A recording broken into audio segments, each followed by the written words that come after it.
గుంటూరులోని బ్రాడీపేటలో పిఎల్ఆర్ భవన్లో రైతు సంఘం ఆధ్వర్యంలో విలేకరుల సమావేశం నిర్వహించారు.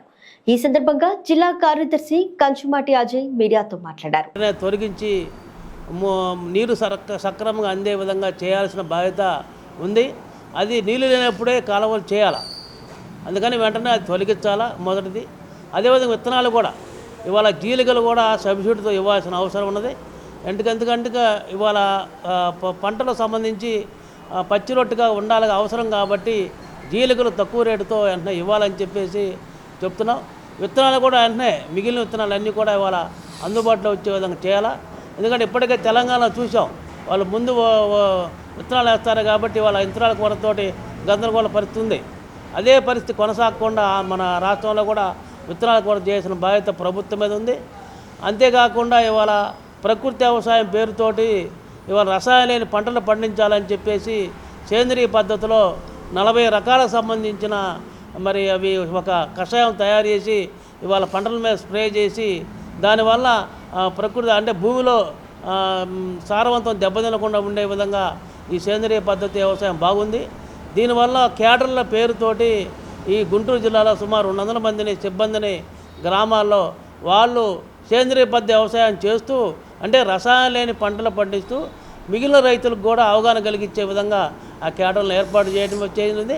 కానీ ఆ కేడర్లకు సంబంధించిన జీతాలు సక్రమంగా ఇవ్వటం లేదని, అదేవిధంగా దీనికి సంబంధించిన బడ్జెట్లో కూడా డబ్బులు ఎక్కువ కేటాయించకపోవటం వలన మరి గత ప్రభుత్వంలో పెట్టిన స్కీము ఈ ప్రభుత్వం 14 నెలల నుంచి వాళ్ళ జీతాలు ఇవ్వకపోవటం వల్ల వాళ్ళు పనిచేసే పరిస్థితి కనపట్లేదు.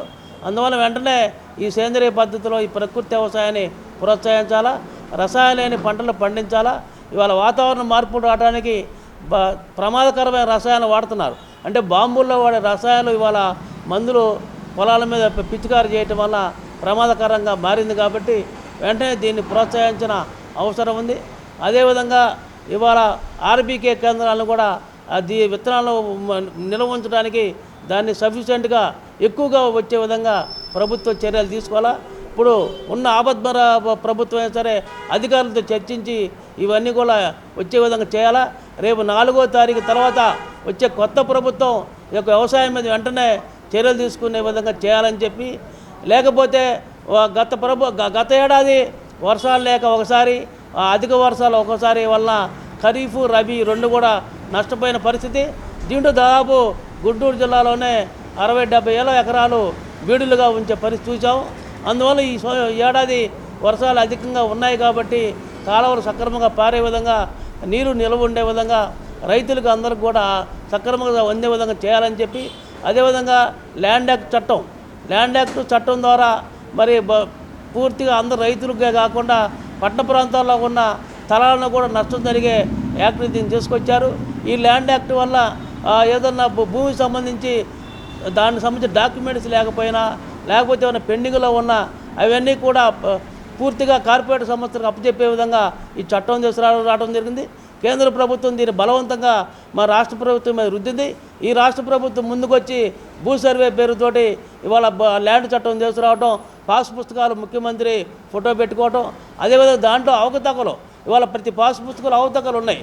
అందుకని మేము కోరేదంటే గతంలో పాత పాస్ పుస్తకాల ప్రకారం దాంట్లో లొసుగులు సరిచేసి ఆ పాస్ పుస్తకాలు అదేవిధంగా కింద స్థాయిలో రెవెన్యూ డిపార్ట్మెంట్తో కలిసి దాన్ని సక్రమైన పద్ధతిలో యొక్క ల్యాండ్ యాక్ట్ చట్టం వచ్చే నష్టాన్ని సరిచేయాలి, ఎత్తేయాలని చెప్పేసి మేము కోరుతున్నాం. ఇప్పటికే లాయర్లు కూడా 4 ఏళ్ళ నుంచి సమ్మె చేస్తున్నారు.